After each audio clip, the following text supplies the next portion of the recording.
I'm going to take you through a few ideas on technology on a broader basis, because it's an up-and-coming discussion on how we as an industry adopt technologies, how do we make our decisions.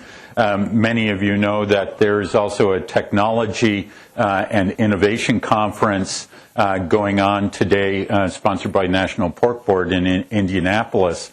And it's easy to get caught up in the fervor.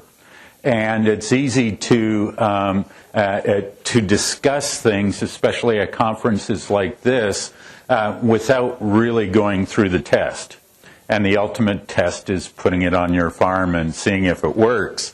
But we're trying to shortcut some of that.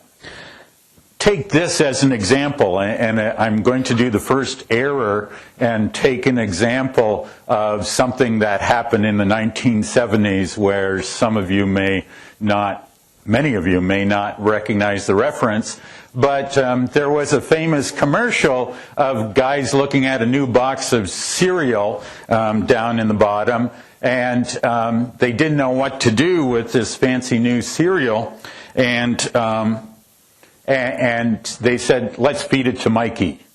And the whole theme of the ad was, Mikey likes it. And time and time again, technology adoption goes through some of the similar phases. 1962, Everett Rogers produced something called the innovation curve, and it's still being used time and time again as far as examples on how especially agriculture makes decisions on adopting new ideas. And so we do have innovators coming up, and then we have a group called early adopters who take it on and test it out some more. Then it goes to the early majority, and then we have the rest. And we recognize that with many of the technologies that occur. The problem with this curve is these are the right technologies. The assumption is everyone takes it on because it is good. What happens to the other technologies? And more, there's discussions on a segmented curve of Everett Rogers. And I like the description up top of peak of inflated expectations, trough of disillusionment, slope of enlightenment, plateau of productivity. And I think we've seen that with many of our technologies here, whether it be weaning age, whether it be, I take the example of administering iron to piglets. About every 5 years, someone comes up with a new system, putting little troughs in fairing crates, and then they disappear and piled up behind the barn somewhere.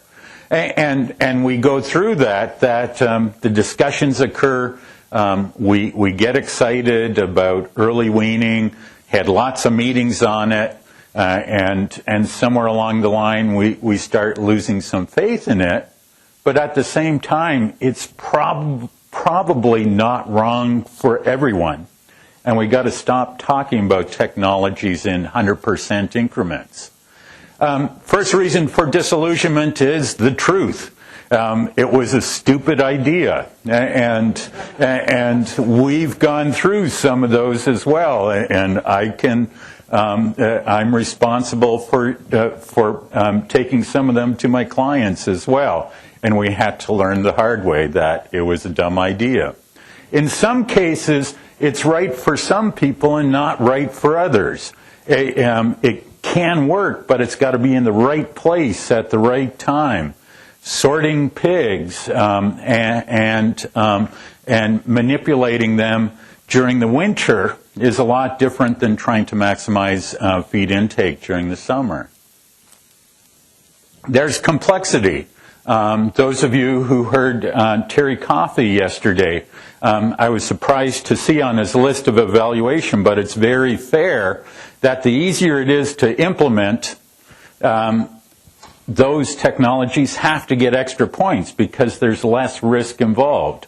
If you've got to change a lot of people's mind over a long period of time, it's got to have a higher return just because of the risk involved. In some cases, we lose out because we don't follow the recipe. That we do part of it, we cut corners, we take technologies but don't fully adapt them into our systems. Examples time and time again are new genotypes that take an extra set of management, and we work through some of those failures. I'm going to argue one last point in some of our discussions, again mentioned by Terry, quoting Randy Stacker, is that we know our costs really well. We don't know our values or our returns to many of our decisions. And so when inputs take specific investment, there can be a part of the decision-making process that again says that the cost is right there. I write that check. But we don't know what the attributable value is. I keep on arguing that a profit and loss statement divides up the costs and allows us to analyze the costs on our farms a lot easier than the revenues. It's hard to attribute a revenue to many of the decisions we have, and we have to do a better job on that and understanding what goes on our farms. This is from Harvard Business Review, and I just bring that up, that we need a culture of continuing to adapt. As we consolidate, are we going to continue to innovate at the same levels? And in this article, they talked about creative abrasion. That point of discussion of arguing over a beer is important to our culture, and I've benefited in many cases to work through some of those areas. We need those innovators. We need places in our systems to test those new ideas and do it quickly and thoroughly. And then we need to resolve the differences. There's very few win-win-wins left in this world, and we have to thoroughly evaluate and try refine new ideas on our farms to take them into place. I leave you with this idea. Where's your whiteboard?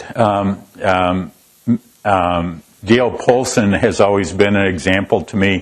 First time I met him working in northwest Iowa, 2 or 3 of his walls were covered with whiteboard and covered with different ideas, and you have to go through and sketch your own idea in part of that corner. But where is your whiteboard of continuous refinement on your farm? And I think we've got 2 examples today of continuing to examine and refine some of the technologies that we've been working with for quite a while. That's sort of the introduction, and thanks very much.